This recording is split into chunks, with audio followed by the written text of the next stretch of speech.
अभी अभी समाप्त हुआ है तीसरा दौर चुनावों का।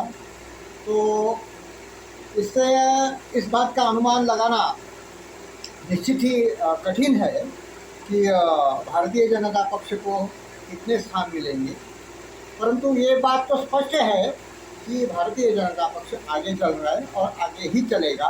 और इंडिया आघाड़ी जो है, या जो पागल खाना जिन्होंने बनाया है, उन लोगों की आघाड़ी जो है वो पिछड़ रही है, पीछे नहीं जाएगी।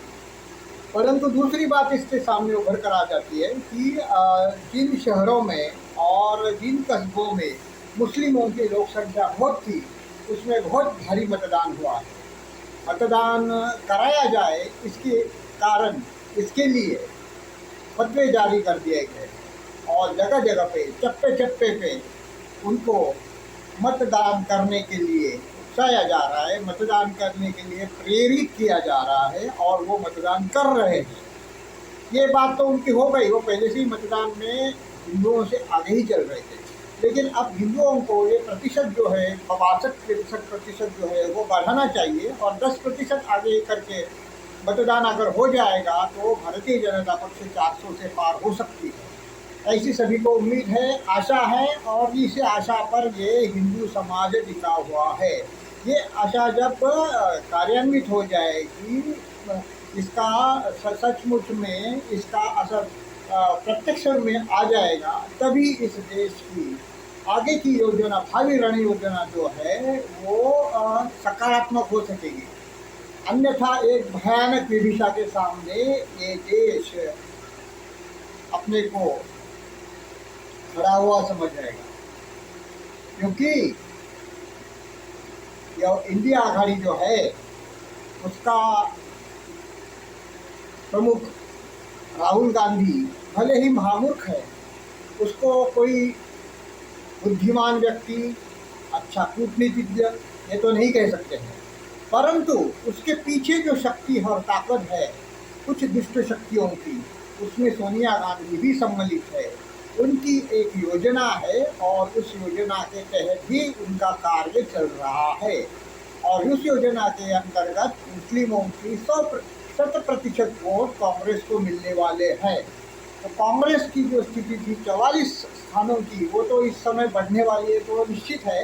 क्योंकि उनका 100% वोट कर्नाटक में, आंध्र प्रदेश में, तेलंगाना में, इतना ही नहीं बंगाल में भी कुछ स्थानों पर, और उत्तर प्रदेश में मुस्लिमों का वोट कांग्रेस में हस्तांतरित हो रहा है। और कांग्रेस विरोधी जो बाकी जो अन्य दल है जिहादी प्रवृत्ति के, वो कांग्रेस के साथ समझौता इसलिए कर रहे हैं कि जिहादी मनोवृत्ति के मुसलमानों का विश्वास समाजवादी पार्टी से हटकर कांग्रेस पे जा रहा है। क्योंकि कांग्रेस ने खुलेआम एक घोषणा कर दी है कि इस देश का शरीयत के आधार पर हम चलाएंगे, हम हिंदुओं का संहार करेंगे या हिंदुओं के लिए कड़े कानून लाएंगे, ताकि हिंदू समाज अपना देश और धर्म के प्रति उनका स्वाभिमान है उसका प्रकटीकरण बिल्कुल ही नहीं किया जा कर सकेगा। और धीरे धीरे करके इस देश को इस्लामी देश बनाने का प्रयास करेंगे। और इसके ऊपर सभी मुसलमानों ने भरोसा कर लिया है और ये कांग्रेस सचमुच कर सकता है। क्योंकि 1960 में जवाहरलाल नेहरू ने पहले बार वक्फ बोर्ड की स्थापना की थी। इसका उद्देश्य यही था कि वक्फ बोर्ड के माध्यम से पूरे हिंदुस्तान में जितनी भी जगह है उसके ऊपर कब्जा किया जा सके और एक इस्लामी राष्ट्र बनाने के लिए एक ज़मीन तैयार की जा सके। उसके बाद में उपासना का कानून पास किया, मंदिर अधिनियम का जो कानून था वो पारित कर दिया। ऐसे सभी कानूनों से हिंदुओं को जखड़ने का काम जवाहरलाल नेहरू ने किया। ये पार्श्वभूमि तो जवाहरलाल नेहरू ने तैयार की थी, परंतु 2014 साल में इसको एक बहुत बड़ा धक्का बैठा और उनको लगता था कि मोदी शायद इतने साल तक शासन नहीं करेंगे, लेकिन मोदी जी अभी तक शासन कर रहे हैं और बहुत ही दृढ़ता से कर रहे हैं, इसलिए वे सब लोग पगला गए हैं। और इसी हालत में राहुल गांधी ने ये घोषणा की है, इसके पीछे सोनिया गांधी का ही सभी बुरी चाल है कि मुस्लिमों का ध्रुवीकरण पूरी तरह से कांग्रेस में चला जाए। अभी आप देखेंगे इस चुनाव के पश्चात बाकी जो जिहादी पार्टियां हैं पूरे देश की, महाराष्ट्र की जैसे नई शिवसेना जो है वो, राष्ट्रवादी कांग्रेस या सपा या लालू की जो पार्टी है वो, उसके सभी के वोट या सीट कम होंगी और ये कांग्रेस को मिलने वाली है, क्योंकि मुसलमानों का विश्वास कांग्रेस के प्रति ज़्यादा बढ़ गया है, क्योंकि मुसलमानों के लिए उन्होंने खुलेआम या जो स्पष्ट रूप से एक शरीयत के अनुसार कानून लाने का उनका जो विचार है वो प्रकट किया है। और ये बात स्पष्ट रूप से उन्होंने कही है कि हिंदू उनकी संपत्ति का 55% हिस्सा जो है वो मुसलमानों में दे देंगे। तो मुसलमान तो उनको वोट देने के लिए सब आतुर है और कर रहे हैं। अभी हिंदुओं को प्रश्न पूछना चाहेंगे, एक भी वोट अगर कांग्रेस को आपने दिया तो ये गो हत्या के लिए वोट होगा, ये हिंदुओं को मारने के लिए वोट होगा, ये इस्लामी शासन लाने के लिए वोट होगा। क्या आप ये पाप करेंगे? ये हिंदू समाज से प्रश्न पूछने की आवश्यकता है। आज भी कुछ लोग पागल की तरह कांग्रेस के पीछे दौड़ रहे हैं।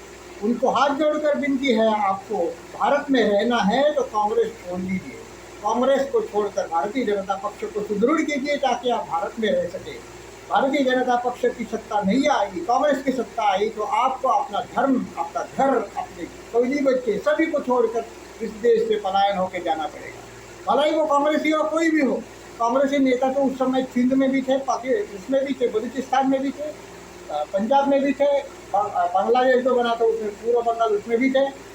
उनको भी घर दार छोड़ करके भाग के इधर आना पड़ा था। तो यही हाल उनका भी होने वाला है, क्योंकि स्पष्ट रूप से कांग्रेस ने कह दिया है कि ये इस्लामी कानून के लिए जो करना आवश्यक है वो हम लोग करेंगे और इसी दिशा में उसका प्रयास है। ये पहला प्रयास है और कांग्रेस ने जो मुसलमानों से वादे किए वो कांग्रेस पूरी कर दी है। ये आपने देखा होगा, पिछली बार जो कर्नाटक में उसका विजय हुआ था उस पर भी ऐसा ही हुआ था। उसमें जो वादे उन्होंने किए वो पूरी तरह से उन्होंने पूरी करने का प्रयास किया है और कर लिए हैं। इसी के कारण वो कर्नाटक में बहुत ज़्यादा संघर्ष हो गए हैं और मुसलमानों ने अनेक स्थानों पर हिंदुओं पर अत्याचार किए हैं, हिंदुओं की लड़कियों को, हिंदू लड़कियों को नष्ट करने का काम किया है।